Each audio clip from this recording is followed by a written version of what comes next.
সংলাপ বা শুভেচ্ছা যে নামেই হোক, আলোচনার সুযোগ থাকলে তাতে অংশ নেওয়ার কথা জানিয়েছেন গণফোরাম সভাপতি ঐক্যফ্রন্টের শীর্ষ নেতা ডক্টর কামাল হোসেন।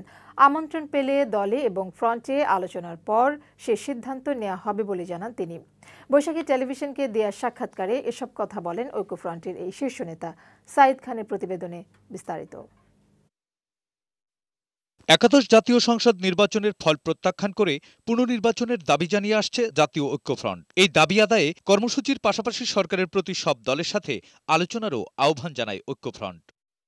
এরই মধ্যে ক্ষমতাসীন দলের পক্ষ থেকে নির্বাচনে অংশ নেওয়া রাজনৈতিক দলগুলোর সাথে শুভেচ্ছা বিনিময়ের কথা বলা হচ্ছে, কিন্তু সংলাপ রেখে শুভেচ্ছা বিনিময় অনুষ্ঠানে ঐক্যফ্রন্ট অংশ নেবে কিনা সে প্রশ্ন করা হলে ডক্টর কামাল বলেন, আমন্ত্রণ পাওয়ার পর সিদ্ধান্ত নেওয়া হবে। যদি চিঠি আসে তো আমরা তো সেই চিঠিকে কেন্দ্র করে আলাপ আলোচনা করব, সিদ্ধান্ত নেব। যে এজেন্ডা আমাদের জানতে হবে, তো সেই এজেন্ডাটা দেখেই সিদ্ধান্ত নিতে হবে।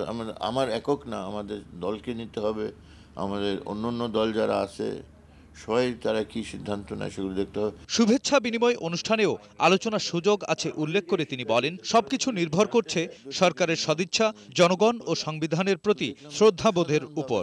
যে আমরা কি বলতাম আমি তো এখানে আজকেই বলে দিচ্ছি। সরকারের প্রতি অনেক অবিশ্বাস এবং আস্থার ঘাটতি থাকলেও সংলাপ বা শুভেচ্ছা যে আদলেই হোক, আলোচনার সুযোগ থাকলে ঐক্যফ্রন্ট তাতে অংশ নেয়ার পক্ষে বলেও জানান ডক্টর কামাল।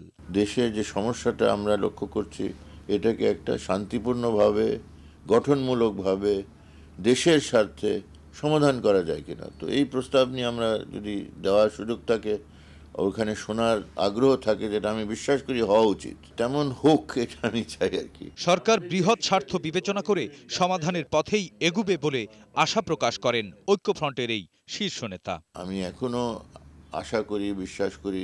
সাইদ খান, বৈশাখী সংবাদ, ঢাকা।